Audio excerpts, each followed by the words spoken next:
what happened today, most of the participants hadn't dance experience, or very little, if at all. So as part of to introduce them into a movement workshop, I had to give them some tools to work with. So basically, in the warm-up, I gave them some basic body shapes, outlined body parts that, as we were warming up the body, then gave them some planes of movement where they could work with. And I gave all of these names so that they could memorize them and do them. So they were sort of learning them as they were warming up the body. And then I was able to give them sort of little exercises in small groups so that they would choreograph little pieces using all that vocabulary, which is really the vocabulary of Rudolf Laban that I was using with the group.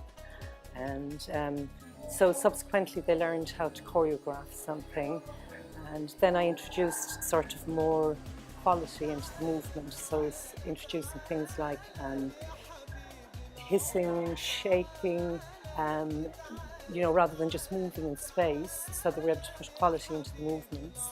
And subsequently they were using a lot of what Rudolf Laban called his effort scale. And they produced this wonderful piece. There were two groups. They produced one group produced one piece, and then the other piece, and then they put them together, and it culminated in this wonderful sort of story of birth and rebirth, and sort of family conflict and resolution, and you know how life goes. And it was just an amazing piece and very moving to watch. Well, again, I gave them. This was a tool I was giving them if they work with groups, right? I said, if your group isn't harmonizing or whatever, this is a really good one. So I told them, I called this the sticky pullover exercise, where they, first of all, I talk them through it and demonstrate.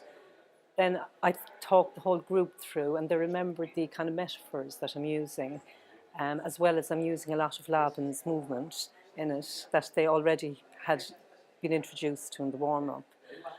And then they did the piece on their own by observing each other at the same time. And this creates just amazing group cohesion. And they got it first time, they did it really well.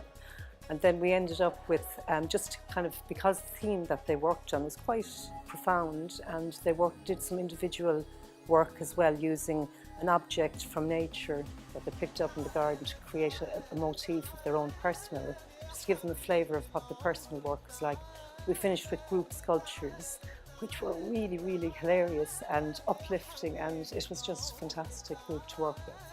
What I was doing today would work if I was doing more directive work with children, and that does work very well. But I suppose if a lot of the work is individual and one-to-one, that would be very much child-led. But what this type of work does for therapists is it heightens their own awareness of their own body movements, and therefore they can observe the children in the playroom and see, well, what's the body language telling me about the child's emotions and their inner worlds, and they can make that, the therapist then can make that connection really easily.